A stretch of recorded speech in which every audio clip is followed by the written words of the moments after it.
Mix it. Mix it. Mix it. Mix it. Mix it. Mix it. Mix it. Mix it. Mix it. Mix it. Mix it. Mix it. Mix it. Mix it. Mix it. There's a sound that an entire generation of South Africans will never forget. Not a song, not a ringtone, a notification. Two short chirps, plop plop. If you heard that sound in 2007, you knew exactly what it meant. Someone had sent you a Mxit message, and in that moment, nothing else mattered. Picture this, a classroom in Johannesburg. It's second period. The teacher is writing on the board. Under the desk, a teenager's hands are moving with practice precision. A Samsung E250 or Nokia N70, carefully angled to avoid detection. They're not texting, SMS cost 80 cents per message, and most families couldn't afford that luxury. They're Mxiting, and it cost less than 1 cent per message. This wasn't just about saving money, this was about access. For the first time in South African history, working class teenagers could communicate digitally without their parents rationing their messages. You didn't need to justify to your mom why you needed 20 rand for airtime. You could buy 5 rand of data and talk for a month. Mxit wasn't just an app, it was an economic escape rope for African youth who'd been priced out of the digital conversation.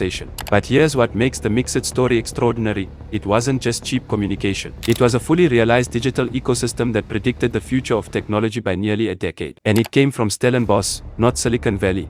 Herman Heunis was 22 years old when he created Mxit in 2005. Herman, describe to me what the company does. Well, in short, Mxit is a social network and instant messaging based on mobile phones, and it was developed in South Africa, specifically for emerging markets such as Africa, obviously. A computer science student with a vision that seemed absurd at the time, mobile instant messaging for feature phones. This was before the iPhone, before the App Store, before anyone believed that African teenagers would adopt digital communication en masse. Heunis built Mxit on Java 2 Micro Edition, a programming language designed for basic phones with tiny screens and limited processing power. It was efficient, lightweight, and perfect for the Nokia 6600s and Samsung Candy Bar phones that dominated the South African market. By 2007, Mxit had exploded. Not grown, exploded. 1 million users, then 3 million, then 5 million. The growth curve was vertical. And what Heunis had built was astonishing in its sophistication. Our registered user base is about 30 million, and most of those users come from South Africa and Africa.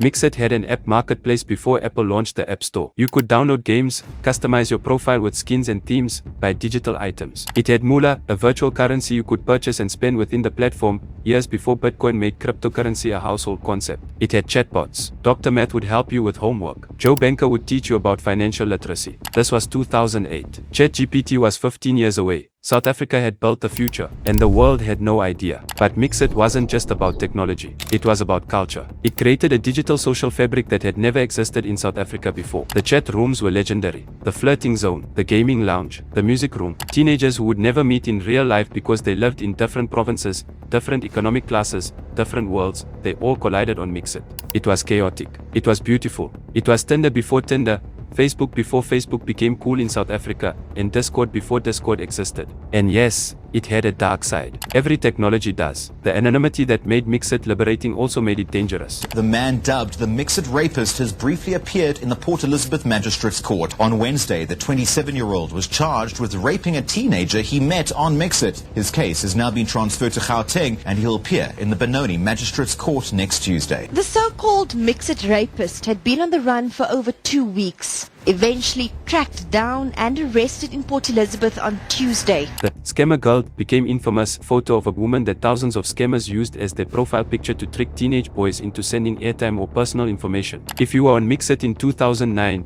you saw that photo. Everyone did. It became a meme before memes were called memes. A cautionary tale that every Mxit user learned the hard way. But for every scammer, there were real connections, real friendships, real relationships. There are people married today who met on Mxit in 2008. People who found their lifelong friends in those chat rooms. People who discovered communities they never knew existed because geography and economics had kept them isolated. Mxit wasn't perfect, but it was real. And for millions of South Africans, it was their first experience of what the internet could actually feel like. By 2011, Mxit had become a phenomenon. 30 million registered users across Africa. 10 million active users in South Africa alone. That's 1 in 5 South Africans. And how many are in sub-Saharan African countries?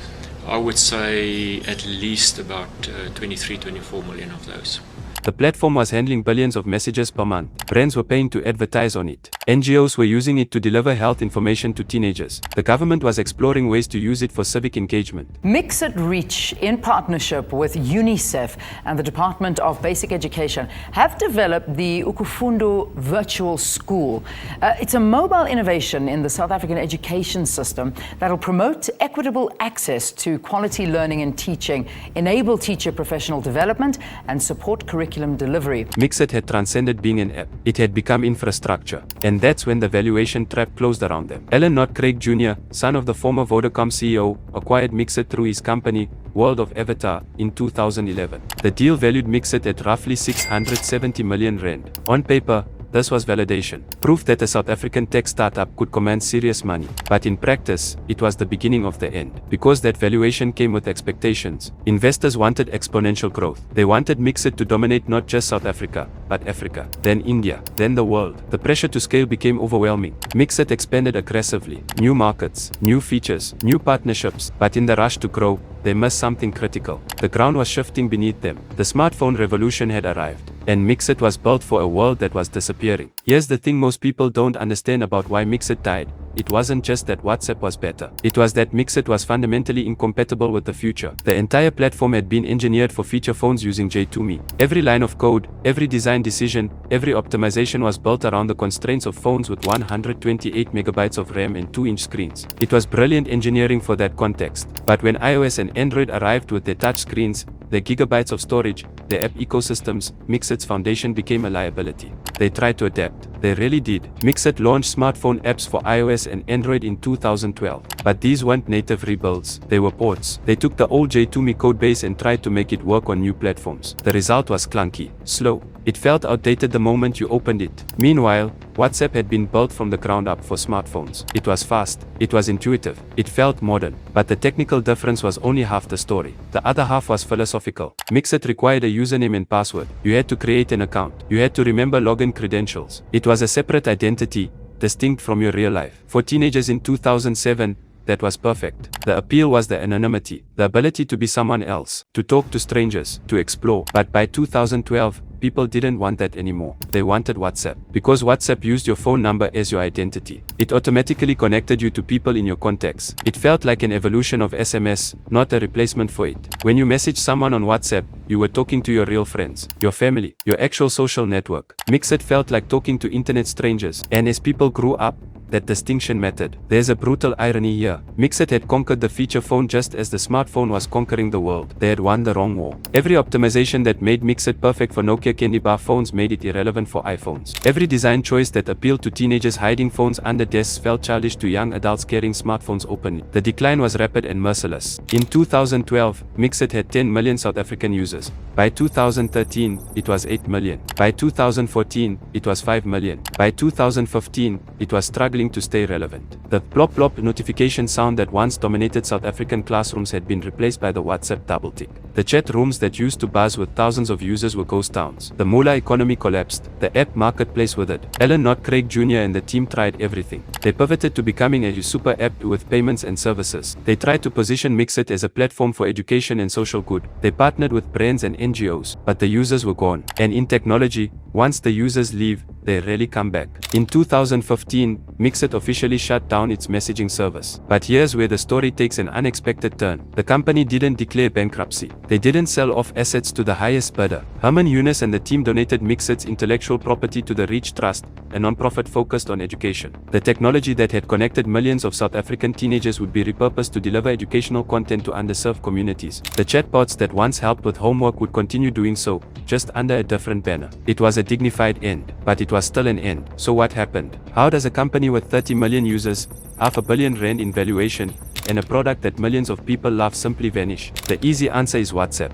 And that's true, but it's incomplete. Because Mxit's death wasn't just about a competitor being better. It was about timing. It was about technical debt. It was about the impossible challenge of rebuilding a plane while it's flying. Mxit was a feature phone champion in a smartphone world. They had optimized for efficiency when the world started demanding elegance. They had built for anonymity when users wanted authenticity. They had created a digital escape when people wanted digital integration with their real lives. Every strength became a weakness. Every advantage became a liability. But here's what shouldn't be forgotten: Mxit was extraordinary. It was built by South Africans, for South Africans, and it worked. It solved real problems. It created real value. It gave millions of teenagers their first experience of digital community. It proved that African innovation could compete globally, even if only for a moment. The fact that it ultimately failed doesn't diminish what it achieved. It just makes the story more human. There's a generation of South Africans who will always remember the plop-plop, who will remember customizing their profiles with animated skins, who will remember the thrill of someone adding them as a contact, who will remember the scammer girl and the chat rooms and the Moola purchases and the late nights hiding under blankets, talking to people they'd never meet.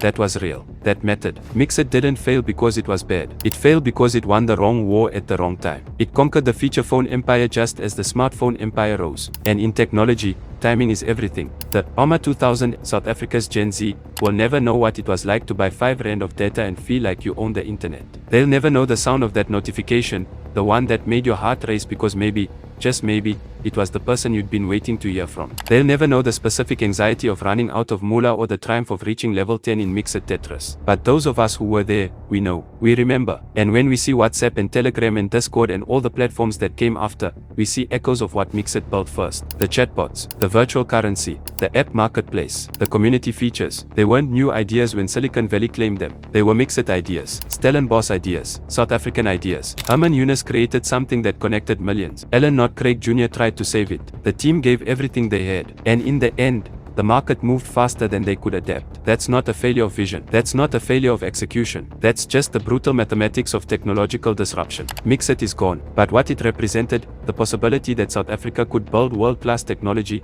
that African innovation could lead global trends, that a kid from Stellenbosch could change how millions of people communicate, that's not gone. That's legacy. The death of Mxit wasn't the death of South African tech. It was a lesson. A painful, expensive, heartbreaking lesson, but a lesson nonetheless. And somewhere, right now, there's probably a young developer looking at that lesson and thinking, I can do better. I can build something that lasts. Maybe they will, maybe they won't. But because of Mxit, they know it's possible. They know that South Africa can build the future, even if holding on to it proves harder than anyone expected. The plop-plop is silent now, but for those who heard it, the memory echoes. And that, in the end, might be enough.